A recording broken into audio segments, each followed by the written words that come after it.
Selamat pagi pemirsa, kembali lagi bersama saya Claudia Jessica Napitu dan saya Kadek Dava Artawan dalam 5 News. Pemirsa, saat ini gencar dalam kalangan anak remaja mengenai berpacaran hingga mengakibatkan hamil luar nikah. Salah satu kasus yang terjadi di Waikenanga, Tulang Bawang Barat, Lampung pada Agustus 2023 silam. Berpacaran sudah menjadi simpang siur dalam siswa-siswi Sekolah Lentera Harapan Banjaragung, terkhususnya pada SMP dan SMA. Hanya saja tidak sampai ke berhubungan seksual, melainkan hanya berpacaran saja. Pada berita ini terdapat siswa SMKN 1 Waikenanga dengan siswi SMPN 17 Waikenanga dengan tersangka berhubungan seksual hingga mengakibatkan siswi SMPN hamil. Nah pemirsa, dalam berita ini tim kami akan membahas tentang kronologi dari kasus ini. Terdapat salah satu siswa SMKN 1 Waikenanga yang berinisial RY dan berumur 15 tahun yang menjalin hubungan asmara dengan salah satu siswi SMPN 17 Waikenanga yang berinisial NI dan berumur 14 tahun. Mereka sudah menjalin hubungan asmara selama 3 tahun semenjak NI duduk di bangku 1 SMP. Masyarakat setempat memperhatikan gaya berpacaran mereka, mulai dari berpegang tangan terlalu dekat di depan umum. Juga, berdasarkan informasi masyarakat setempat, kasus seperti ini sudah sering terjadi. Sudah sampai 4-5 kali terjadi di sekolah SMPN 17 Waikenanga. Di Sekolah Lentera Harapan Banjaragung pun, siswa dan siswinya menormalisasikan kontak fisik yang terjadi dan hanya menganggap hal ini bercandaan. Namun tetap saja, guru-guru di sini memperhatikan gerak-gerik siswa dan siswi di sini. Kemudian, kasus ini terungkap ketika NI sudah tidak masuk sekolah selama berhari-hari. Setelah dicek, ternyata NI sudah mengandung selama 5 bulan. Kepala Sekolah SMPN 17 Waikenanga mengatakan, ini sudah di luar tanggung jawab sekolah. Kemudian, Wakil Kepala Sekolah SMKN 1 Waikenanga menegaskan bahwa RY tidak mengetahui kehamilan NI. Lalu kasus ini diselesaikan oleh ayah RI dan ayah NY dengan menikahkan kedua tersebut dan sudah menyelesaikannya karena sudah menikahkan NI dan RY. Kepada Cinta Fiorenza dan Catherine Angela kami persilakan. Baik, dengan saya Cinta Fiorenza Jazuri Dan juga saya Nada Kata Angela. Di sini kami sudah bersama dengan narasumber kami yang bernama Pak Charles David Jaro Lauli. Baik, di sini kami izin bertanya Pak tentang kasus yang kami sampaikan. Di sini kami mohon izin akan ditayangkan di stasiun TV kami yaitu 5 News. Baik. Oke. Jadi dimulai pertanyaan pertama, bagaimana tanggapan Bapak mengenai remaja yang masih SMP sampai SMA tapi sudah berpacaran Pak? Kalau dari tanggapan saya secara pribadi, sejujurnya umur SMP ataupun SMA itu tidak tepat untuk berpacaran, karena memang fokusnya bukan untuk menjalin hubungan, bukan fokusnya dekat, saling mengenal satu sama lain, bukan. Tetapi tujuannya ialah anak-anak masih sekolah, masih belajar, masih mengerjakan tugas-tugas dan masih berusaha mengumpulkan informasi, ilmu pengetahuan yang berguna untuk masa depannya dia. Waktu yang dipakai harusnya untuk itu. Makanya ketika ada kasus-kasus yang seperti demikian, ya seharusnya tidak terjadi kalau dia tidak berpacaran seperti itu. Itu tanggapan saya. Ya, Pak. Bagaimana tanggapan Bapak mengenai kasus SMPN 17 dengan kasus SMKN 1 Waikenanga? Secara pribadi saya sebagai guru ya, di sini saya sebagai guru, Bapak sebagai guru agak kaget dan juga miris mendengarkan kasus seperti ini. Bagaimana siswa yang masih remaja itu melakukan hubungan yang sebenarnya bukan itu hanya boleh dilakukan ketika sudah bersuami istri, tapi dilakukan oleh anak remaja, dan itu sangat miris sekali. Belum waktunya tapi sudah dilakukan, dan akan sangat berdampak pada masa depan kedua orang tersebut juga. Misalnya yang perempuan tadi sudah tidak bisa bersekolah lagi, kemudian si laki-laki juga tidak bisa bersekolah lagi. Lalu pandangan masyarakat kepada mereka atau citra mereka dipandang di mata masyarakat sudah tidak baik lagi, sudah buruk begitu ya. Jadi itu akan sangat berdampak pada kehidupan sosial mereka juga di lingkungan sekitar. Seperti itu.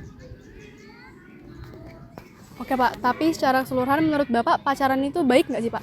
Atau malah sebaliknya? Nah, tergantung. Kalau di umur yang sudah tepat untuk berpacaran, yaitu umur sudah bekerja atau mungkin sudah dewasa, mungkin kalau pertimbangan Bapak umur 23 tahun, 24 tahun ke atas begitu ya. Ketika sudah matang, ketika sudah siap untuk menikah, silakan berpacaran. Tetapi sangat amat tidak baik jika pacaran itu dilakukan di usia yang masih sekolah, masih remaja, apalagi masih anak-anak, belum siap menikah, ataupun pacaran hanya untuk statusnya saja, untuk coba-coba saja, itu sangat tidak baik. Jadi tergantung daripada konteks atau perspektifnya. Kalau untuk menikah, silakan berpacaran dan umurnya sudah dewasa. Tapi kalau masih sekolah, jangan dulu. Menurut Bapak, apa benar bahwa berpacaran di usia remaja bisa berpotensi menyeleweng? Menyeleweng itu artinya melakukan hubungan seksual. Sangat amat berpotensi besar ya, karena remaja itu kan masih usia pubertas ya, masih hormon pertumbuhan, hormon reproduksi juga sedang berkembang, sehingga keinginan atau hasrat seksual itu sedang tinggi-tingginya. Sehingga kalau sudah berpacaran, artinya peluang untuk dekat atau jatuh pada dosa itu atau kesalahan itu sangat berpotensi sekali kalau berpacaran tadi seperti itu. Jadi janganlah pacaran seperti itu di usia remaja. Nah, di sini Bapak kan sebagai guru Lentera, menurut Bapak apa tindakan yang Bapak mau sampaikan kepada murid Lentera ketika kejadian berhubungan seksual ini ada di Lentera, Pak? Kalau terjadinya di sekolah Iya. kita ya, di Lentera. Nah, yang pertama, kalau terjadi di Lentera, semisalnya ada siswa yang melakukan atau terdampak kasus begini ya, harus dikeluarkan dulu dia untuk sementara waktu dari sekolah. Jadi kalau memang kalau menurut Bapak ya, kalau memang dia masih mau dan siap untuk sekolah, siap menerima mungkin ya pandangan orang kepada dia, ya dia akan tetap sekolah, tapi mungkin ada istilahnya ekskomunikasi atau dikeluarkan dulu mungkin selama sebulan, 2 bulan dia tidak sekolah, supaya dia di rumah dulu, dia merenungkan kesalahannya dia berefleksi, dia berubah. Baru ketika dia sudah siap, ketika dia sudah punya keberanian untuk sekolah lagi, ya silakan sekolah lagi setelah melalui masa ekskomunikasi tadi. Dan jangan lupa juga kita Bapak sebagai guru juga perlu memberikan pandangan ataupun pengertian kepada siswa-siswa yang lain, supaya tidak memiliki hati menghakimi atau sikap menjudge orang lain atau anak yang melakukan tadi, mengejek dia, membuli dia. Itu juga harus diberi pengertian kepada siswa-siswa yang lain, supaya ya sama-sama saling support, saling mendukung, supaya yang pertama anak tersebut bisa berubah dari kesalahan, yang kedua yang tidak melakukan atau belum mungkin bisa belajar dari kesalahan itu untuk tidak mengulang kesalahan yang sama. Seperti itu kira-kira dari Bapak. Bagus ya. Menurut Bapak nih, siapa sih yang bersalah dalam kasus SMPN 17 dengan kasus dengan SMKN 1W Kenanga? Nah, kalau yang salahnya ya banyak sih. Kalau menurut Bapak ya, bukan cuma 2 anak ini saja. Bapak yakin dan percaya kalau orang tua dari kedua anak ini sama-sama saling menjaga anak-anak mereka. Misalnya orang tua dari si laki-laki memberi perhatian, menjaga anaknya, mengawasi anaknya, ataupun mengawasi HP anaknya, Bapak yakin kedua anak ini tidak akan terjerumus ke sini. Jadi orang tua berperan. Orang tua juga harusnya bertanggung jawab mengawasi anak, membimbing anak, mengarahkan anak, dan memberikan pengertian yang benar juga kepada anak tersebut tentang pacaran tadi. Lalu Bapak rasa juga kayak orang-orang sekitarnya, masyarakat di sekitar atau lingkungan tempat tinggalnya lah, itu juga kayaknya bisa memberi pengaruh, kayak ikut-ikutan. Oh, teman saya lihat pacaran, oh saya ikutan juga lah. Oh, saya lihat dia bisa mungkin chattingan sama orang lain, sama pacarnya, pegangan tangan sama pacarnya, dia ikutan. Jadi lingkungan sekitar juga menurut Bapak memberi pengaruh atau berdampak juga kepada dua orang anak ini. Lalu mungkin sekolahnya juga ya, menurut Bapak ya, mungkin perlu lebih banyak lagi dan lebih sering lagi menyampaikan edukasi atau pengetahuan tentang ini seksual kepada siswa-siswanya, bahwa satu, ini belum waktunya, dua, ini ada bahayanya, ini hanya dilakukan pada masa sudah bersuami istri begitu. Sekolah juga menurut Bapak perlu bertanggung jawab memberikan edukasi tentang seperti itu. Dan yang tentu terakhir adalah memang kedua anak ini pun termasuk yang bertanggung jawab penuh ya terhadap diri mereka sendiri.